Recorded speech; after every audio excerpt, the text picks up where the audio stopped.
Who has a question? There, we have a question right there, yes. Then I'll go back to that gentleman in the back there next. Okay. I think a big problem here is financing, and most of us have been through Sandy, and we've had our taxes raised tremendously in the past year. And I'd like to know what the members, how they feel that this can be resolved and our taxes lowered.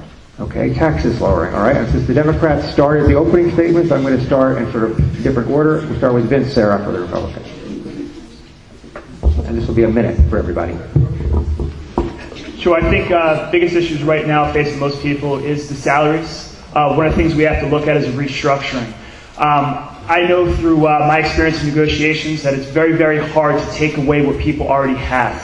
What you want to do is start to form a partnership with the people in those different unions.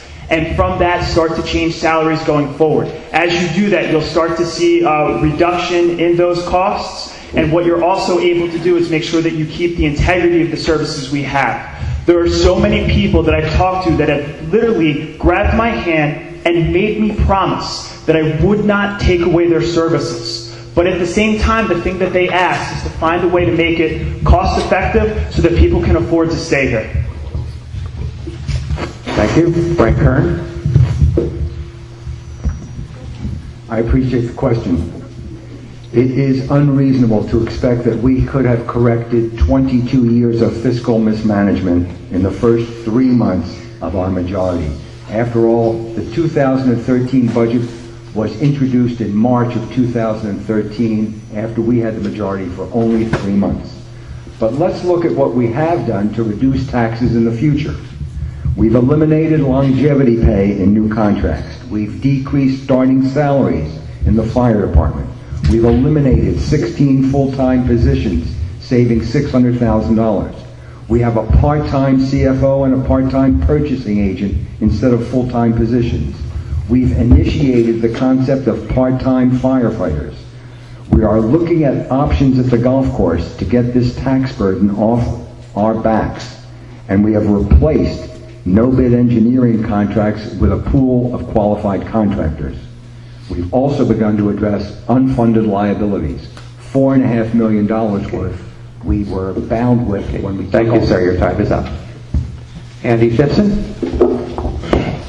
As most of you know, we sent out a plan with me, Vince, and the mayor.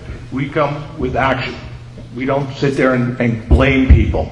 You know, we come with a plan. We started the $35,000. Don't believe Frank Kern started anything. I sat there for 2 years complaining about the salary. We should drop the salary and a longer term before you get to the higher salary. Right now, there's 8 years before you get to the top salary. We proposed 20 years. So we sent out a mailer to everybody, more than likely everybody in this room, and that was our plan. And that you got to start fixing the problem coming through the door. You can't sit there and complain that somebody's making too much money. You got to fix the problem coming through the door. Thank you. Robert Palumbo. Yeah, I find that very interesting because I believe the $35,000 start was actually asked for in negotiations by the police department, and it was voted no by Phil Gunther and Andy Simpson. Second, we all hear about the great plan, but you know, if you've seen the plan and saw the audit of the plan, you would know that it was fiscally irresponsible.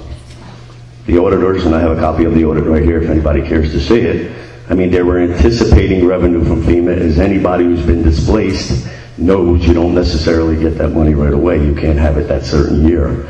They were also anticipating revenues from the beach, which I'll give them credit. They got pretty close to that one. But when you're going in, you know, you can't be looking at what you think you're going to get. You got to base your budget on what you know you're going to get. So it's a little difficult.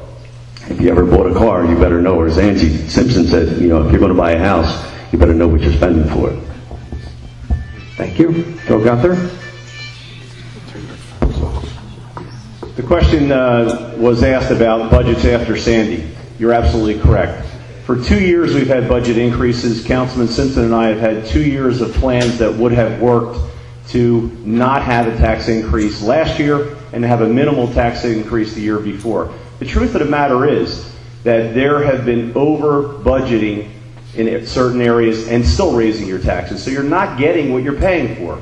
And it's clear that that's not happening. 7 firefighters retired, $250,000 additional money is put in the budget for the fire department, $320,000 in overtime in the fire department, $200,000 in the police department, absolutely unnecessary. Did not have to raise your taxes for 2 years in a row to the level that they've been raised, and I understand how Sandy victims had out-of-pocket costs that they needed during that year. It did not have to happen. The golf course also was a budget mistake. Councilman Palillo said it was a budget mistake. The auditor and the city manager made a mistake when projecting revenues for the golf course in the 2013 budget, which are costing you today. Thank you, sir. Okay, we have another question, I believe, back over here. Oh, I'm sorry, that's right, I missed you. Never mind, my apologies. Yes, Lisa McClay, sorry. I'll be addressing the same question about the 2013 and 2014 budget. In 2013, that budget was a responsible budget that was endorsed by our city manager, it was endorsed by our CFO, and our auditor. For the first time in 24 years, $200,000 were budgeted for the $4.5 million needed to fund retirement payouts. That's responsible budgeting. This liability was inherited. Due to projected tax appeals, we budgeted $400,000 in 2013. This was necessary to pay down the $1.4 million. The Simpson-Gunther plan would have artificially reduced the budget in 2013, and in 2014, we would have had a budget reduction of $58,000 if it wasn't for the golf course deficit of $765,000, and those are the facts. Thank you.